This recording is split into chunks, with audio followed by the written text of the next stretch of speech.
سمجھ نہ پائیں گا اور اس غلط فہمی پر اپنی ناقص العقلی کے باوجود اپنے آپ کو اتنا بڑا عالم سمجھے گا کہ اپنے پڑوسی کے خلاف تلوار نکال لے گا. یہ ضعیف نہیں ہے، کمزور نہیں ہے. اس کو امام حیثمی نے مجمع الزوائد میں لکھا، جلد 1 صفحہ 255 حدیث نمبر 890، اور امام حیثمی کہتے ہیں اسنادہ حسن، اس حدیث کی سند حسن ہے. مستند الشامین میں اس کو لکھا، کشف الاستار میں اس کو لکھا. کئی حدیث کی کتابیں جس میں یہ حدیث موجود آئی ہے. اور آقا کی یہ پیشنگوئی، آقا فرماتے ہیں کہ ایسا ہوگا، ایک قرآن پڑھنے والا ہوگا، قرآن کا خوب مطالعہ کرے گا لیکن قرآن کو سمجھ نہیں پائے گا، قرآن کو جان نہیں پائے گا. پتہ چلا تلاوت قرآن اور ہے، فہم قرآن اور ہے. تلاوت حدیث اور ہے، فہم حدیث اور ہے. اور اپنے پڑوسی کے خلاف جہاد کریں گا. آئیے میلاد النبی کا موقع چل رہا ہے نا، ذرا دیکھ لیجئے، یہ اسی نقش قدم پر یہ مولوی صاحب چل رہے ہیں.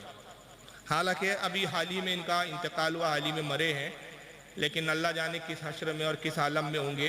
لیکن یہ مسلمانوں کو صرف ایک جرم کی بنیاد پہ کتنا بڑا مجرم قرار دے کے گئے، ذرا سنیے. آواز بڑھائیے اس کی. کیا اس کا حکم دیا محمد رسول اللہ نے؟ سنیے. عید میلاد النبی ایک نئی عید ہو گئی ہے، کیا اس کا حکم دیا محمد رسول اللہ نے؟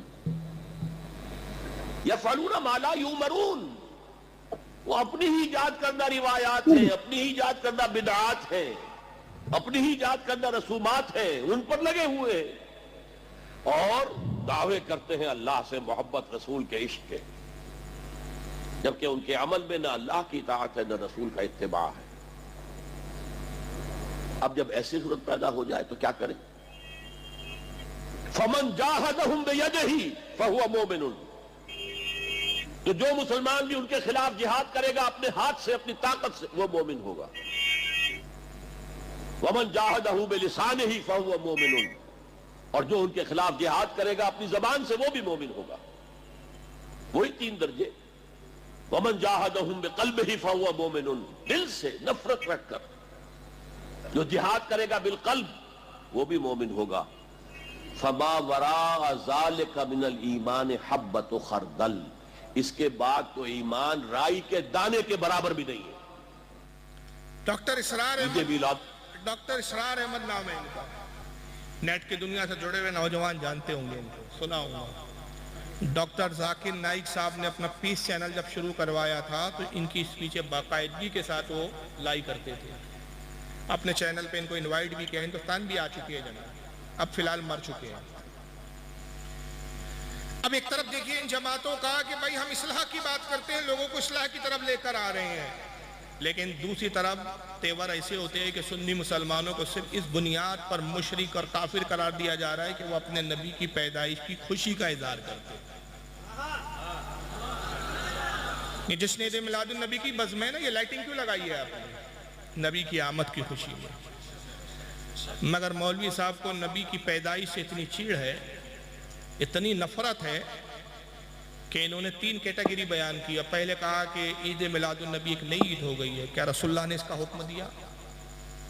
سب سے پہلی بات بڑی سنجیدگی سے، میں جانتا ہوں یہاں بہت سارے غیر مقلد نام نیاد اہل حدیث بیٹھے ہوں گے، یہ ہر بات میں ہم سے ایک دلیل پوچھتے ہیں. نبی نے یہ کام کیا، نبی نے یہ کیا. معلوم ہوتا ہے ہر کام یہ نبی کے بتائے بغیر کرتے نہیں ہیں. یہ گویا اگر رات کے 2 بجے ان کی بیوی کہتی ہوں گے نا، سنیے جی بریانی کھانے کا جی چاہ رہا ہے، تو یہ پہلے حدیث کی کتاب کھولتے ہوں گے کہ 2 بجے رات میں بریانی بیوی کو لا کے دے سکتے ہیں یا نہیں. بنا حدیث کے تو یہ قدم نہیں اٹھاتے بیچارے. 12 سال کا عرصہ ہوا میں نے پہلی مرتبہ بمبئی کی سرزمین پر میلاد النبی پہ ایک تقریر کی تھی، بڑی زبردست، آج بھی نیٹ پہ موجود ہے، لاکھوں اس کے ویورز ہیں. اور اس پہ بڑی سنجیدگی کے ساتھ سوال کیا تھا. آج 12 سال ہو گئے، کسی نے جواب نہیں دیا اور قیامت تک نہیں دے سکیں گے، میری گارنٹی ہے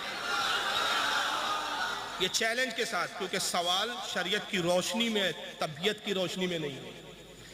میں نے سوال کیا کہ کس محدث نے یا کس صحابی نے یا خود رسول اللہ نے یہ کہاں اصول بیان کیا کہ جو کام رسول نے نہ کیا وہ بدعت ہو جائے؟ اس کو اہل علم ہی سمجھ پائیں گے یہ جملے.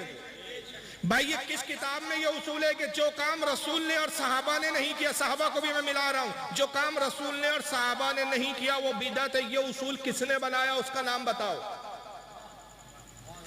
بدعت کی یہ تعریف ہی نہیں ہے جناب. جو لوگ اس طرح کی تعریف کرتے بدعت کی وہ جاہل ہے، وہ لوگ، انہوں نے صرف اپنا نام اہل حدیث لگا رکھا ہے۔ اور یاد رکھیے نام لگانے سے کوئی اس نام کا اور صفت سے مستفیض نہیں ہو جاتا، اس صفت کے لائق نہیں ہو جاتا۔ میں اکثر کہتا ہوں کالی کلوٹی عورت اپنا نام نور جہاں رکھ دے تو نور جہاں ہو جائیں گی کیا؟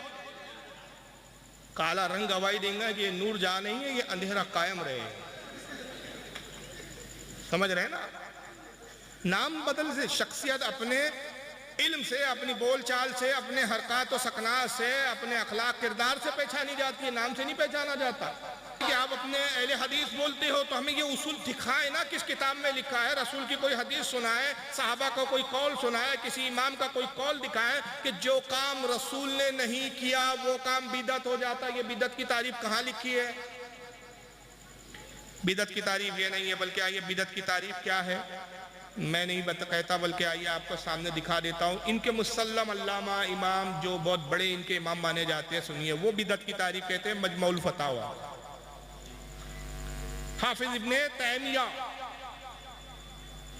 جس کو یہ بہت بڑا عالم مانتے ہیں، یہ لوگ دیوبندی بھی حضرات مانتے ہیں، اہل حدیث حضرات بھی مانتے ہیں۔ ان کی مجموع الفتاوی جلد نمبر 18 صفحہ نمبر 198 کیا بدعت کی تعریف کرتے ہیں ابن تیمیہ صاحب، ذرا سنیے، کہتے ہیں وَالْبِدْعَةُ مَا خَلَافَةُ الْكِتَابِ وَالسُّنَّةِ أَوْ إِجْمَاعِ سَلَفِ الْأَئِمَّةِ مِنَ الْاعْتِقَادِ وَالْعِبَادَاتِ۔ کیا کہتے ہیں؟ وَالْبِدْعَةُ مَا خَلَافَةُ الْكِتَابِ وَالسُّنَّةِ أَوْ إِجْمَاعِ سَلَفِ الْأُمَّةِ مِنَ الْاعْتِقَادَاتِ وَالْعِبَادَاتِ۔ کہتے ہیں بدعت اس کو کہتے ہیں، بدعت کی تعریف یہ ہے کہ جو اللہ کی کتاب کے حکم کے خلاف ہو، رسول کی سنت کے خلاف ہو، اجماع کے خلاف ہو، اعتقاد اور عبادات کے عقیدے کے خلاف ہو۔ یعنی بدعت کی تعریف مختصر لفظوں میں جو انہوں نے اتنا پھیلا کے کہا، میں کہوں کہ جو بات نبی کی سنت سے ٹکرائے، جو بات قرآن سے ٹکرائے اس کو بدعت کہتے ہیں۔ نبی کے نہ کرنے کو بدعت نہیں کہتے، بلکہ کیوں، وجہ کیا ہے؟ حافظ ابن کثیر، امام ابن حجر اسقلانی، معاف کریں، امام ابن حجر اسقلانی رحمۃ اللہ علیہ بدعت کی تعریف کرتے ہوئے بیان کرتے فرماتے جو کام رسول نے نہیں کیا، جو کام صحابہ نے نہیں کیا، اس سے صرف یہ ثابت ہوتا ہے کہ یہ کام سنت نہیں ہے۔ کیا ثابت ہوتا ہے اس سے؟ صرف کیونکہ اگر حضور وہ کام کر لیتے تو وہ کام کیا بن جاتا؟ سنت۔ صحابہ کر لیتے تو وہ ہو جاتا صحابہ کی سنت۔ وہ کام نہ صحابہ نے کیا نہ رسول نے نہیں کیا، اس سے صرف اتنا ثابت ہوا کہ یہ سنت نہیں ہے۔ پھر امام ابن حجر اسقلانی آگے کہتے ہیں ایسے کام جو نبی اور رسول صحابہ نے نہیں کیے اسے بدعت نہیں کہا جاتا، اس سے صرف یہ ثابت ہوتا ہے کہ سنت نہیں ہے۔ بدعت اس کام کو کہتے ہیں جو رسول کی سنت سے ٹکرائے۔